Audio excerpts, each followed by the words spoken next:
तेजस्विनावधीतमस्तु मा विद्विषावहै। ॐ शान्ति शान्ति शान्तिः।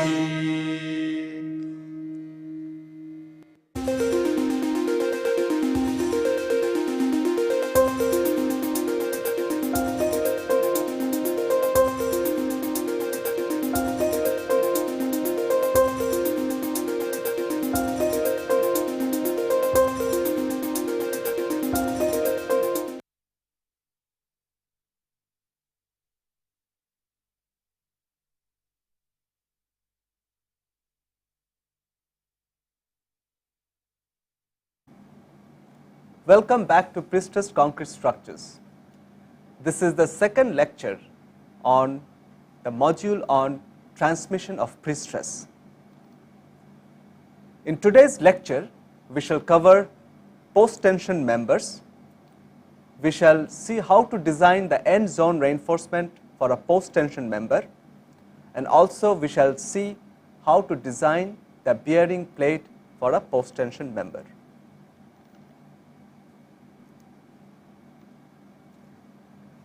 Unlike in a pre-tensioned member without anchorage, the stress in the tendon of a post-tension member attains the pre-stress at the anchorage block. There is no requirement of transmission length or development length. In our previous lecture, we had learned that in a pre-tension member, the stress at the end of the tendon is 0, and then it develops to the effective stress over a length which is called transmission length.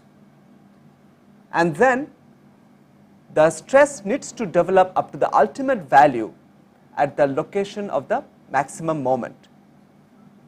Now, unlike a pre-tension member, in a post-tension member, the stress develops right at the anchorage block, because there the strands are anchored by the wedge, and hence the stress at the end is not 0, but it is equal to the pre-stress, and that is why in a post-tension member we do not talk about transmission length or the development length. This is one primary difference between the transmission of pre-stress between a pre-tension member and a post-tension member. In a pre-tension member, the pre-stress is transferred to the concrete over a certain length, whereas in a post-tension member, the pre-stress is transferred right at the end, and we have this anchorage device and the bearing plate which transfers the stress in the concrete at the end. The end zone or end block of a post-tension member is a flared region which is subjected to high stress from the bearing plate next to the anchorage block. It needs special design of transverse reinforcement. The design considerations are bursting force and bearing stress. Unlike in a pre-tension member where the pre-stress is transferred gradually, in a post-tension member the stress is transferred right at the end, and hence the end region of a post-tension member, which is called the end zone or the end block, it is subjected to much higher stress concentration, and to reduce the effect of stress concentration, for an I section the ends is made to a rectangular section by flaring the web so that the thickness at the end zone is much larger than the thickness of the web in the intermediate region. Thus, the end zone of a post-tension member is usually a rectangular section, and this part of the rectangular section is carried over a certain distance within which there is high stress concentration, and beyond that end zone region the width of the web is reduced and the web is narrowed down to the design width of the web for the intermediate region. If you see this photograph, for the end zone of a post-tension member, we have the anchorage block to hold the prestressing tendons, and we observe that when the strands are stretched, the jack gets a reaction against the member itself, and this creates quite substantial amount of stresses in the end region. The end region is rectangular, whereas in the span the beam is of an I section. This is the end zone of a bridge I girder, and you can observe the anchorage blocks that has been used to apply the pre-stress from the tendon to the concrete. This is another photograph of a bridge box girder, and here also you see that the anchorage blocks have been placed at the end zone. This creates a substantial amount of stresses in the end zone, and the strands develop the pre-stress right at the anchorage block itself.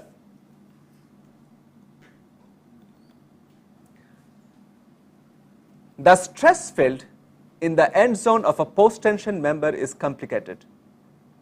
The compressive stress trajectories are not parallel at the ends. The trajectories diverge from the anchorage block till they become parallel. Based on St. Venant's principle, it is assumed that the trajectories become parallel after a length equal to the larger transverse dimension of the end zone. This sketch helps us to understand the effect of stress concentration, the cause and the effect of stress concentration in the end zone region.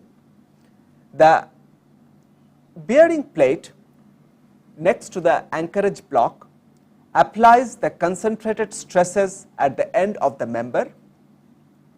Yp0 is the dimension of the bearing plate.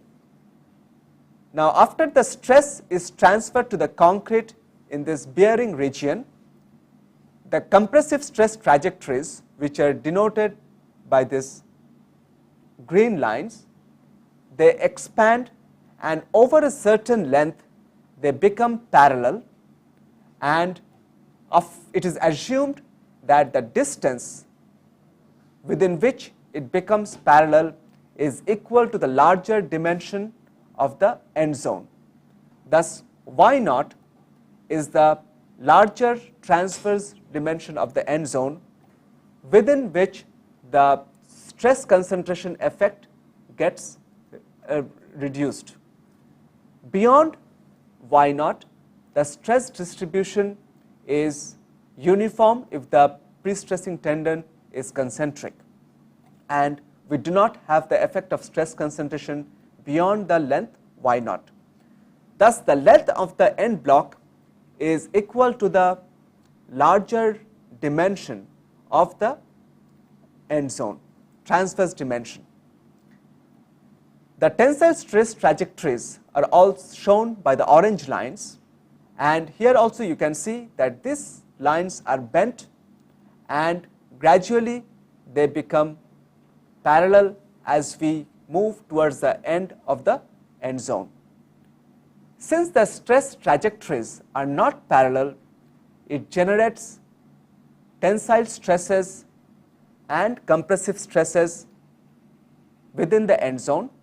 If we look into an element at the level of the CGC, we observe that actually there is a compressive stress, whereas in the transverse direction we have a tensile stress. The transverse tensile stress is denoted as sigma t, and this is the stress which we shall consider in our designing of the end zone reinforcement. Thus, understanding the stress trajectories is important to understand the reason of providing end zone reinforcement in a post-tension member. The end zone is divided into a local zone and a general zone. The local zone is a prism right behind the bearing plate, and the local zone is subjected to very high stress concentration, and it is also subjected to the tensile stresses sigma t, which we take account in our designing reinforcement for the local zone. The region outside the local zone is denoted as general zone. In fact, the local zone is considered to be a part of general zone, and the general zone has also stress concentration, but not as much as the local zone, but it has some other effects like spalling of concrete in the region outside the bearing plate. The general zone is reinforced by the end zone reinforcement to checking the bursting effect of the tensile stresses.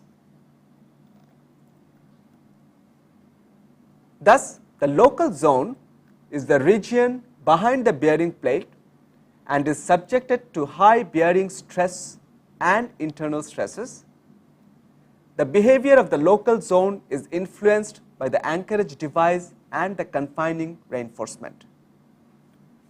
The general zone is the end zone region which is subjected to spalling of concrete. The zone is strengthened by the end zone reinforcement. Thus, we shall observe that we do provide special reinforcement in both the local region, the local zone, and the general zone.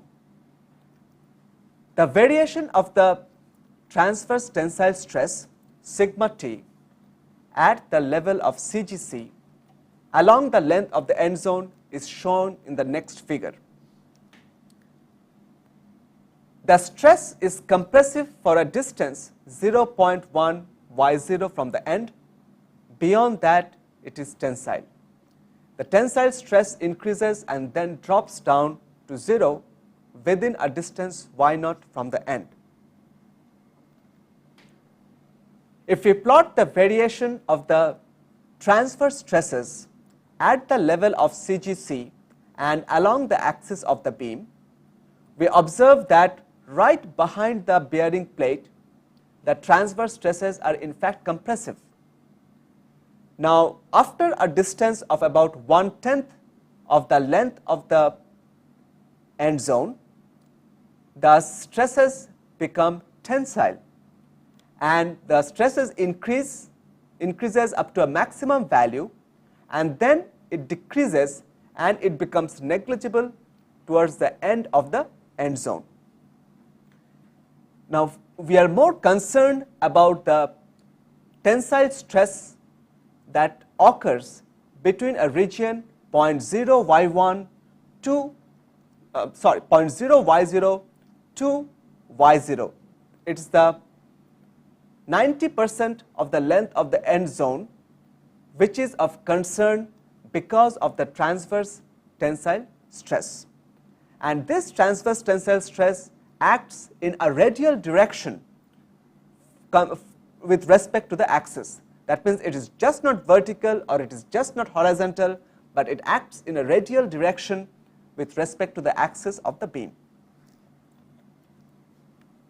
The transverse tensile stress is known as splitting tensile stress. The resultant of the tensile stress in a transverse direction is known as the bursting force.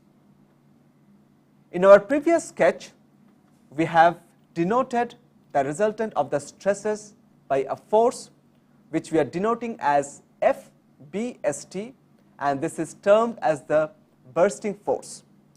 This force creates a horizontal crack unless it is properly reinforced, and this is called the splitting of the concrete.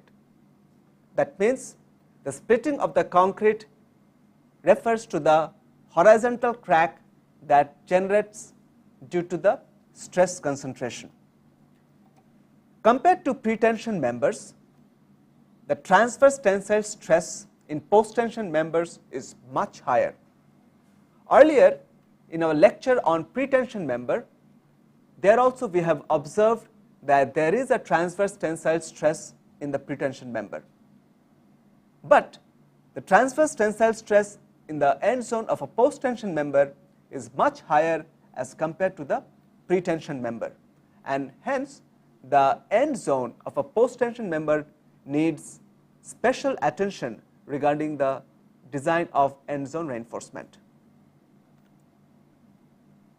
Besides the bursting force, there is spalling forces in the general zone.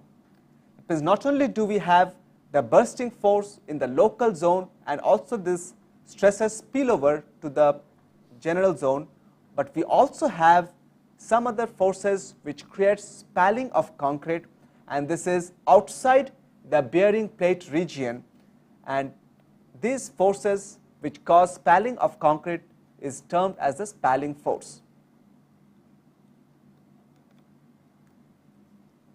IS 1343-1980 clause 18.6.2.2 provides an expression of the bursting force FBST for an individual square end zone loaded by a symmetrically placed square bearing plate. Thus, the expression that is given in IS 1343 is for an end zone whose cross section is square, and with a bearing plate that is also square, and this bearing plate is concentric with the end zone. That means the axis of the bearing plate is same as the axis of the end zone. Now, the expression of FBST is equal to FPK times 0.32 minus 0.3 times YP0 divided by Y0. PK is the pre-stress in the tendon. That means if we have a larger pre-stress, our bursting force increases, and also the bursting force is a function of the ratio of the dimension of the bearing plate to the dimension of the end zone. YP0 is the length of a side of bearing plate that is parallel to Y0. If we plot the variation of the bursting force normalized with respect to the pre-stress in the tendon, we observe that the bursting force reduces as the size of the bearing plate increases. The equation is a linear equation. If I have a negligible plate, then the bursting force is about 32% of the pre-stress, and as the plate increases to the end zone dimension, then the bursting force drops down to about 2% of the pre-stressing force. Thus, what we can observe is that if we increase the size of the bearing plate, then the bursting forces are reduced. In this figure, we are observing that for the same pre-stressed member, if we have three different sizes of the bearing plates, for one it is a very small bearing plate, for two we have a larger bearing plate, and for a three we have a bearing plate which covers the width of the end zone. For these three cases, we observe that the bursting force is largest for case 1, which has a small bearing plate, and is least for case 3, which has the largest bearing plate. Thus, one way to reduce the effect of bursting forces is to increase the size of the bearing plate so that it applies a more uniform stress at the end of the post-tension member. For a rectangular end zone, FBST is calculated from the previous equation for each principal direction. That means if the end zone and the bearing plate is rectangular, then we apply the previous equation for the horizontal and vertical direction separately, and we calculate the two bearing forces, one in the horizontal direction and one in the vertical direction. If the bearing plate is circular, then an equivalent square loaded area is considered in the calculation of FBST. Thus, for a circular bearing plate, we consider an equivalent square bearing plate whose area is same as that of the circular bearing plate, and then we apply the expression that is given earlier. Again, the expression of the bursting force is a function of the pre-stress in the tendon, and it is a function of the ratio of the dimension of the bearing plate to the dimension of the end zone, and both these dimensions are in the same direction. And what we observe is that as this ratio of the dimension increases, the bursting force comes down. If we have more than one bearing plate, then the end zone is divided into symmetrically loaded prisms. Each prism is analyzed by the previous equation. That means, as you have observed that we may have more than one bearing plate, in that case we divide the end zone into regions which are tributary to each bearing plate, and a region for one bearing plate is placed symmetrically about its center, and then we apply this expression for each region of the end zone separately. Next, we are moving on to design of the end zone reinforcement. The transverse reinforcement is provided in each principal direction based on the value of FBST. So what we have calculated till now is the bursting force. If it is a square bearing plate with a square end zone, then the bursting force is same in both the horizontal and the vertical direction. But if it is a rectangular bearing plate, and if the proportions of the dimensions of the bearing plate to the end zone is different in the two directions, then we shall have two values of the bursting force, one for the horizontal direction and one for the vertical direction. We select the higher of the two and we design the end reinforcement for the bursting force. This end zone reinforcement is also called anchorage zone reinforcement or bursting links. The reinforcement is distributed within a length from 0.1 y0 to y0 from an end of the member. The end zone reinforcement is started from a distance 0.0 y0 because there the transverse stresses become tensile, and the end zone reinforcement is continued up to a distance y0 from the end, because beyond that the transverse tensile stress becomes negligible. Hence, the end zone reinforcement is placed in a distance of 0.9 y0, and this end zone reinforcement is also called anchorage zone reinforcement or bursting links. The amount of end zone reinforcement in each direction, which we shall denote as AST, can be calculated from the following equation. AST is equal to FBST divided by Fs.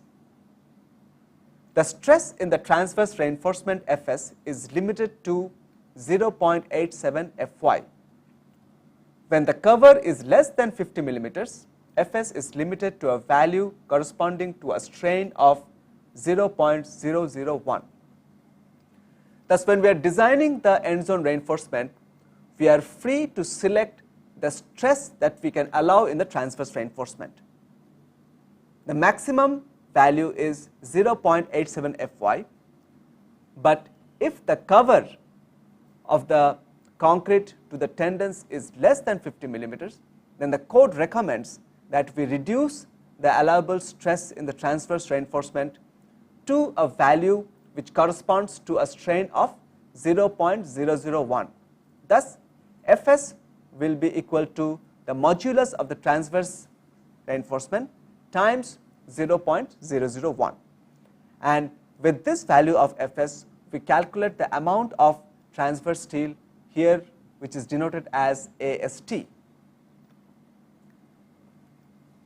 The end zone reinforcement is provided in several forms, some of which are proprietary of the construction firms.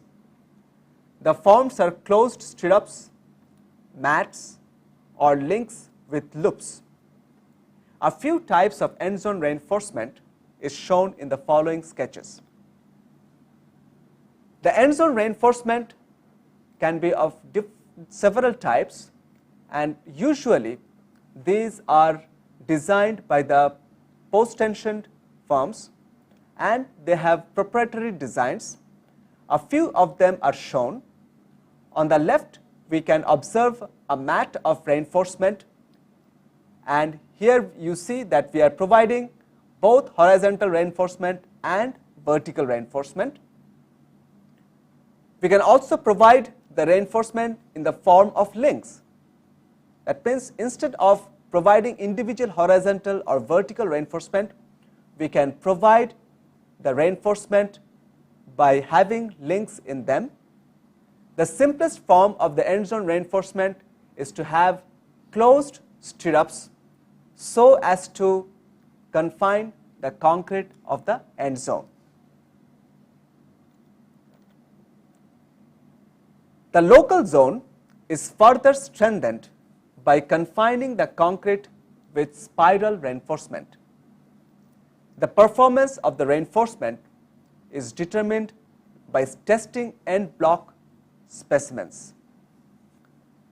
The following photo shows the spiral reinforcement around the guide of the tendons.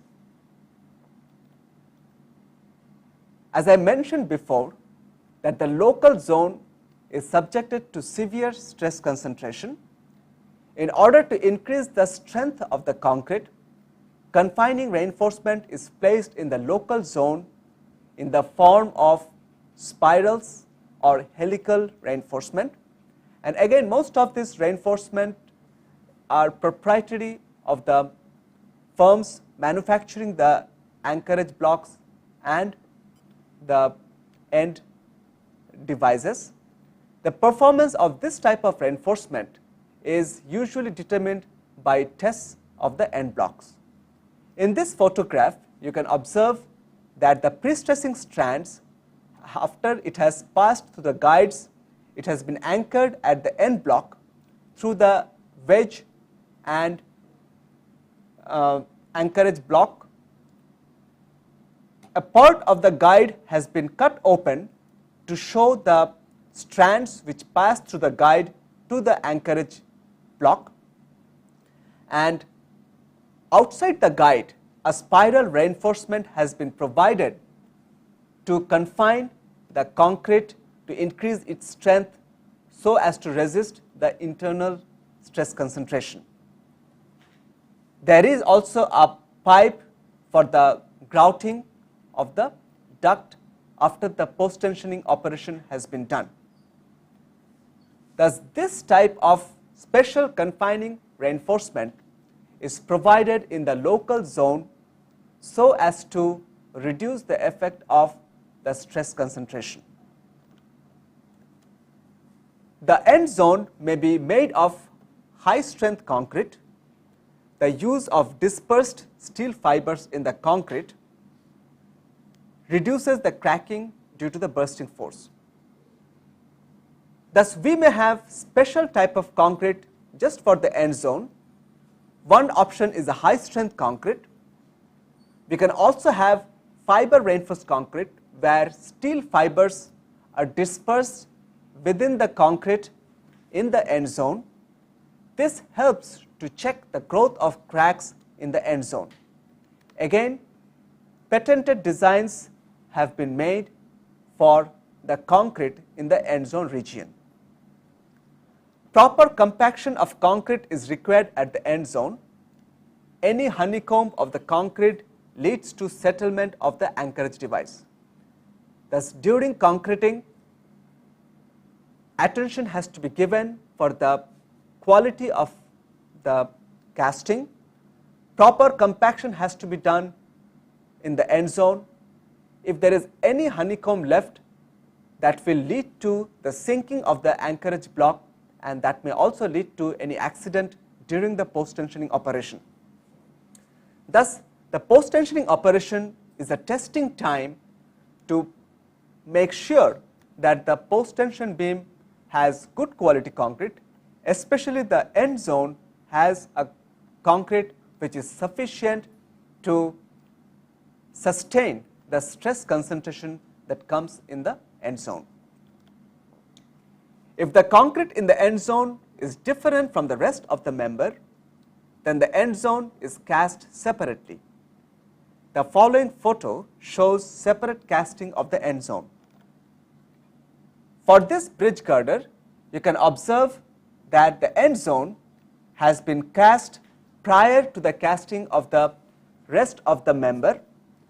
The end zone is of high strength concrete, and there was strict quality control during the casting of the end zone concrete.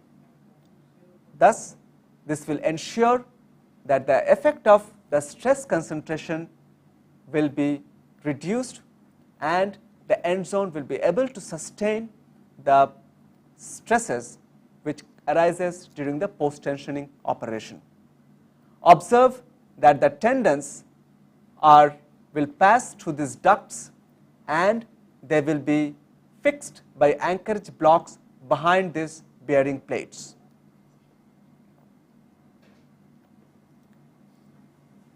The next important aspect is to design the bearing plate for the end zone. Now, in this lecture, we are not designing the thickness of the bearing plate, which is based on the conventional steel design.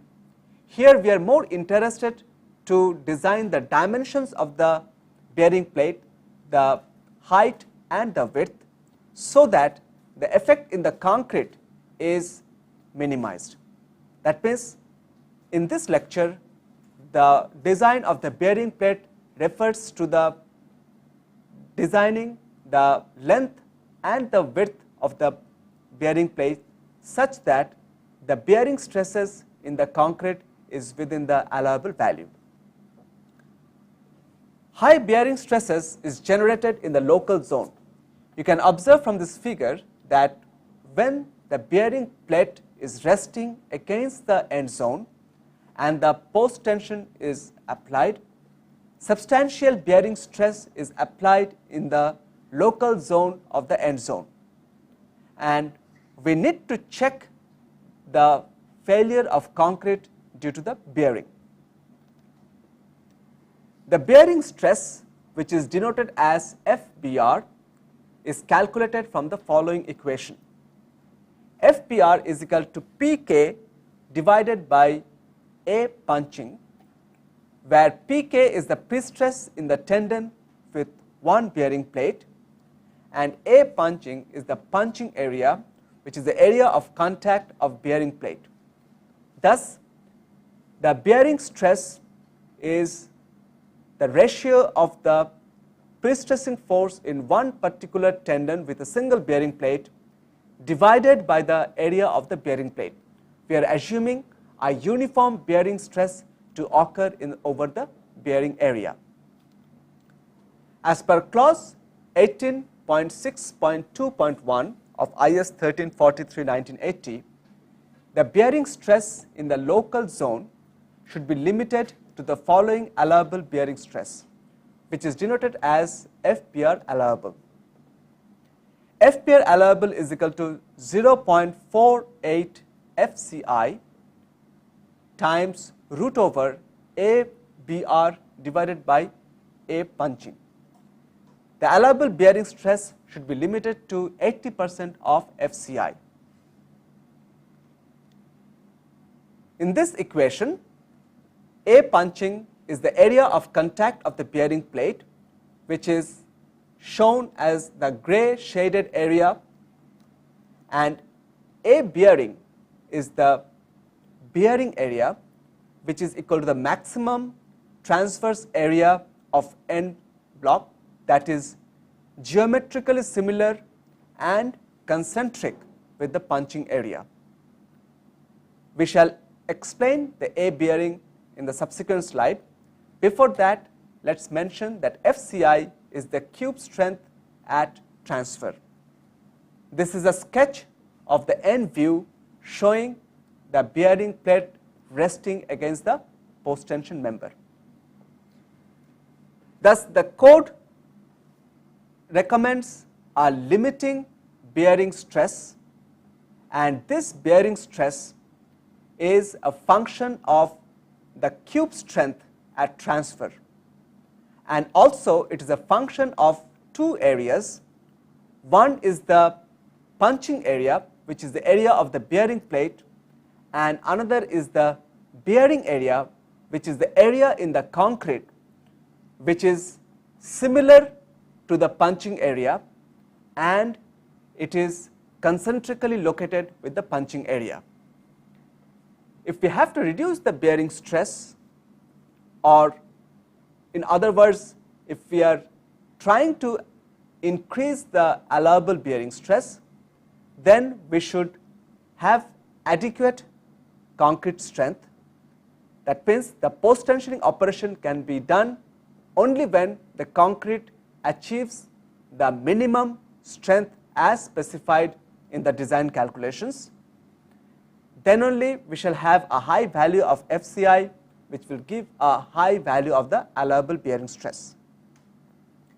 And also, if the ratio FBR divided by A punching increases, then we can also increase the allowable bearing stress. Now, let us try to understand the concept of the ABR, which is the bearing area in the concrete resisting the bearing stress. The previous expression of allowable bearing stress takes advantage of the dispersion of the bearing stress in the concrete. A punching is the area where the bearing stress is applied, but after that the bearing stress gets dispersed in the end zone to an area which can be placed within the end zone, and this is geometrically similar to A punching. Thus, ABR and A punching are the two ends of a frustum which can be placed within the end zone. The purpose of having a larger ABR as compared to A punching is that the bearing stress gets dispersed in the concrete, which has been adequately strengthened by providing end zone reinforcement. Thus, if the end zone reinforcement is there, then we are taking advantage of the dispersion of the bearing stress, and we are considering a factor which is larger than 1, and this helps us to increase our allowable bearing stress. The performance of anchorage blocks and end zone reinforcement is critical during the post-tensioning operation. The performance can be evaluated by testing end block specimens under compression. The strength of an end block specimen should exceed the design strength of the prestressing tendons. As I mentioned before, that the post-tensioning operation itself is the testing time for a post-tension member. The anchorage block and the end zone has to perform during the post-tensioning operation. Now, these regions are tested separately in a laboratory to check their capacity, and the capacity of an end zone should be larger than the maximum prestress that is coming in the tendon. Hence, we ensure that there will not be failure in the end zone and the stress will be transferred to the post-tensioned member. The following photos show the manufacturing of an end block specimen. This is the end zone reinforcement for an end block specimen. For this reinforcement, the anchorage block will be coming on the right side, and observe that the end zone reinforcement is of larger size and closely spaced towards the end of the post-tension member. The end of the post-tension member will be on the right side, and then the reinforcement is of a smaller size and it is largely dispersed as we are moving out from the ends of the end zone. Thus, the end zone reinforcement is not uniformly placed along the length of the end zone. There is more reinforcement towards the end of the end zone near the anchorage block, and there is less reinforcement towards the other half of the end zone. This is a more efficient way of placing the end zone reinforcement in the end block specimens. In this photo, we observe the guide through which the pre-stressing tendon will pass, and we also observe the anchorage block where the pre-stressing tendons will be attached. Now, once this guide is placed within the reinforcement cage, the concrete will be cast and we shall have a specimen as shown in this photograph. This is an end block specimen which will be tested to check its capacity.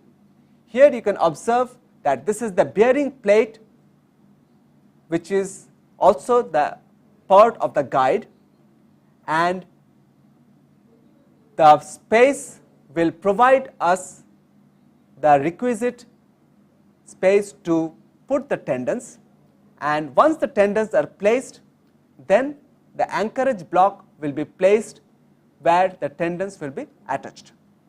This type of specimens can be tested under compression to simulate the compression due to the anchorage blocks, or it can be also tested for fatigue to check the performance of the whole anchorage system under a varying load.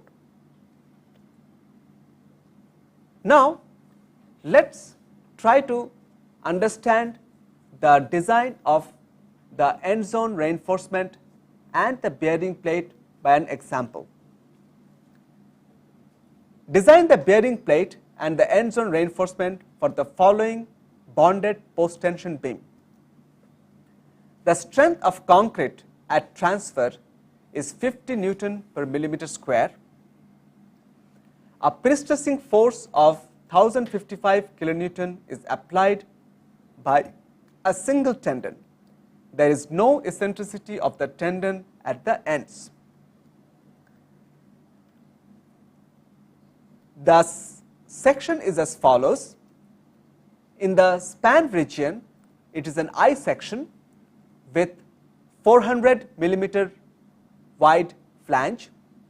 The depth of the flanges is 100 millimeter, and it is a section which is symmetric about a horizontal axis. The tendon has an eccentricity with respect to CGC in the intermediate region. The width of the web is 100 millimeters, and the total depth of the section is 600 millimeters. Now, when we are coming to the end, the width of the web has been flared so that we have an increased width of the end zone, and the width of the end zone has been made equal to the width of the flange. That means the end zone is of a uniform width which is 400 millimeters, and the depth of the section is 600 millimeters. Thus, the end zone is a rectangular section, whereas the section in the span region is an I section. Again, the purpose of flaring the end zone is to reduce the effect of the concentrated stresses. For this problem, there is only one tendon which does not have eccentricity at the end, and the strength of the concrete at transfer has been given, which is 50 Newton per millimeter square, and we can observe that this is a substantially high value of the concrete strength. Now, before designing the end zone reinforcement, we are calculating the bearing stress that will come in the end zone.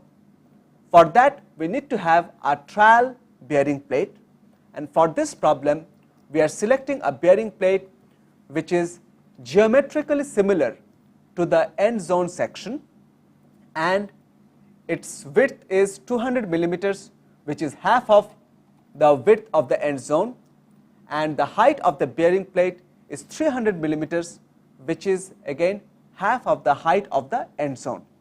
We shall place the bearing plate concentrically with the end zone.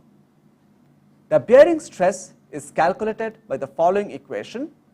FBR is equal to Pk, which is the prestressing force coming in the tendon, divided by the A punching, which is the area of the bearing plate. The value of Pk is given as 1055 kilonewtons, which is 1055 times 10 to the power 3 newtons, divided by A punching is equal to 200 times 300 millimeter square. Thus, we get a uniform bearing stress of 17.5 Newton per millimeter square in the local zone of the end zone of the post-tension member. The allowable bearing stress as per the code is 0.48 FCI times root over ABR divided by A punching.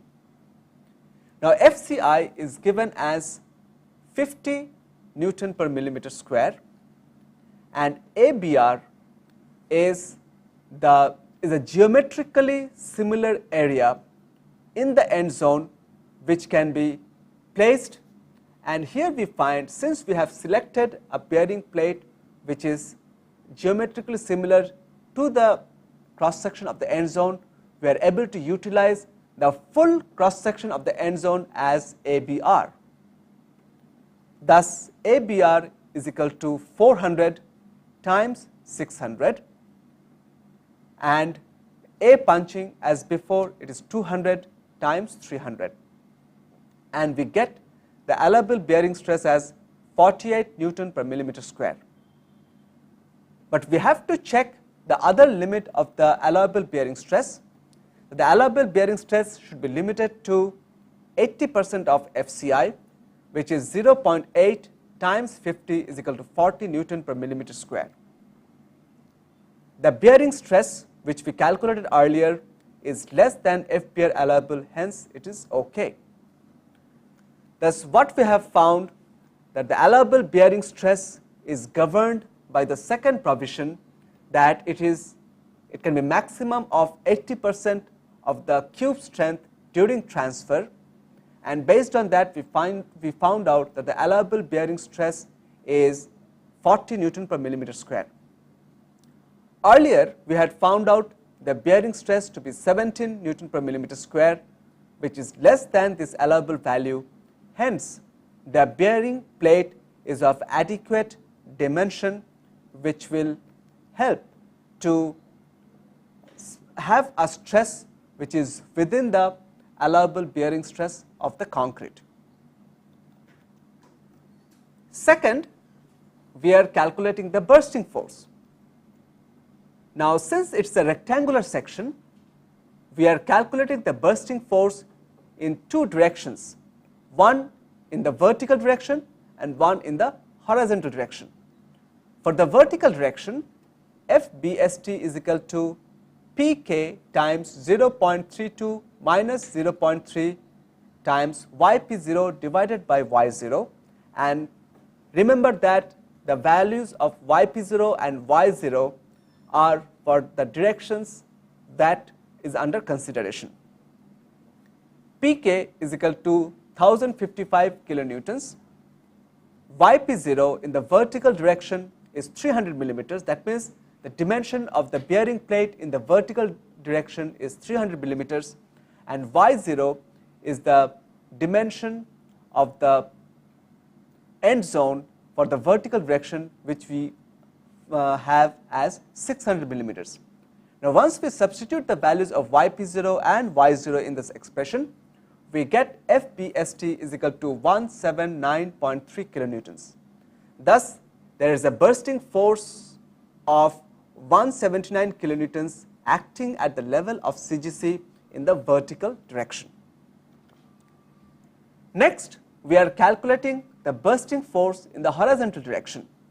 For that, Pk remains same, whereas Yp0 is now 200 because the horizontal dimension or the width of the bearing plate is 200 millimeters, and y0, which is the width of the end zone, is 400 millimeters. Since we have flared the end zone, we are having a uniform width of the end zone as 400 millimeters.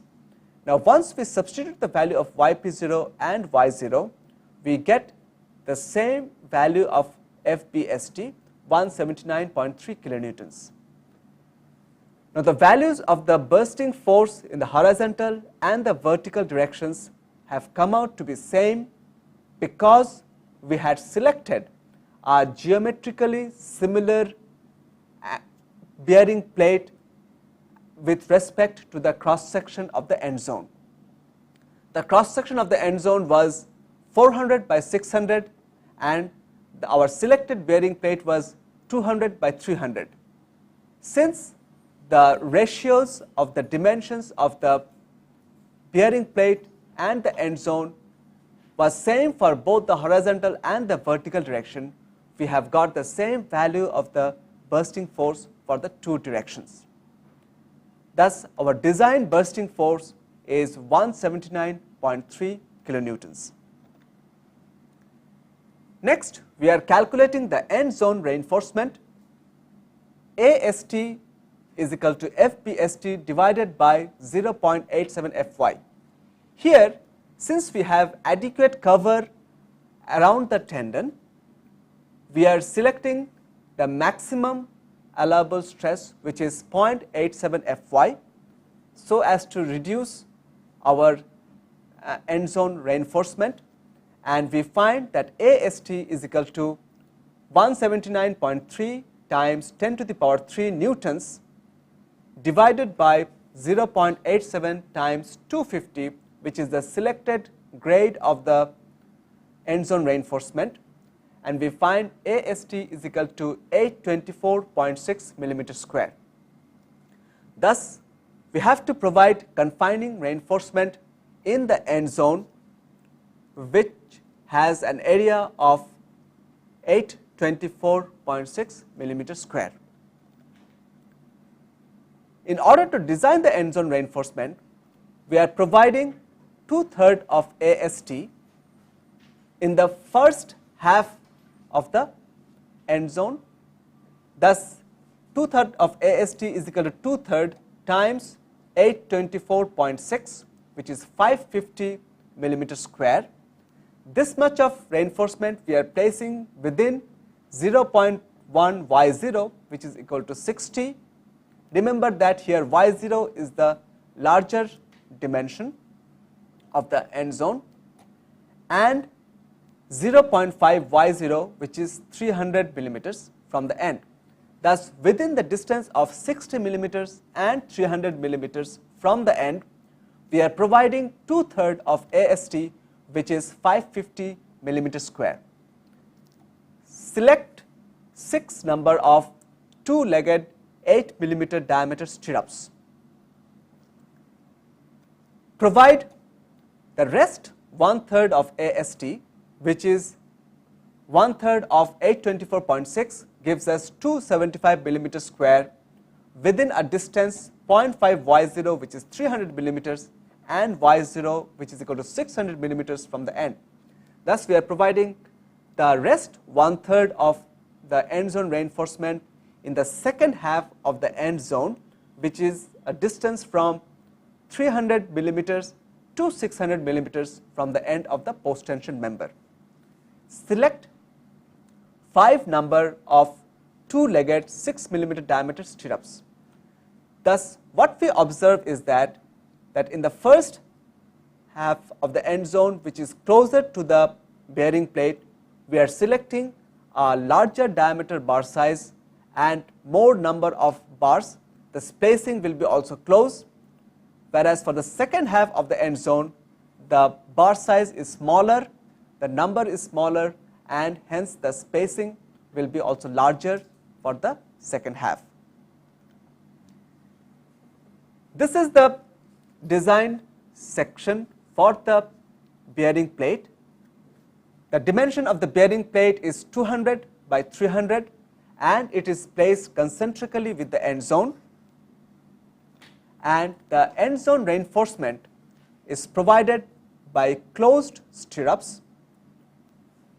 For a region from 60 to 300 from the end of the specimen, we are providing 6 8 millimeter diameter stirrups, and these are closely spaced, whereas beyond 300 millimeters, we are providing 5 6 millimeter diameter stirrups, that is up to a distance of 600 millimeters from the end.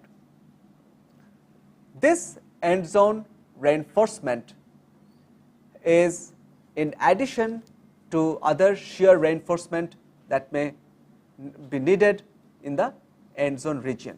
Usually, since the end zone is substantially wide, the shear reinforcement requirement will be small as compared to the part with the reduced thickness of the web. Thus, in today's lecture, we talked about the transmission of pre-stress for a post-tension member. What we have found that unlike a pre-tension member, in a post-tension member, the stress in the tendon develops right at the anchorage block, and the pre-stress is transferred to the concrete by the bearing plate. In doing so, there is a huge amount of stress concentration at the end zone of the post-tension members, which needs to be properly addressed to check the splitting of concrete at the horizontal plane and the spalling of concrete in the vertical surface, which is outside the bearing plate region.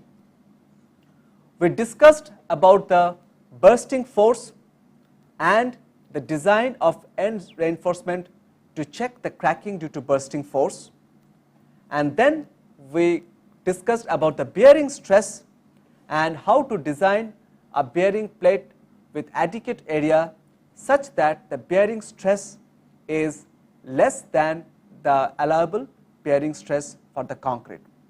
In order to reduce the effect of bursting force, we should have a large bearing plate, and we should transfer the pre-stress when the concrete has attained substantial strength. With this, we are ending the module of transmission of pre-stress. Thank you.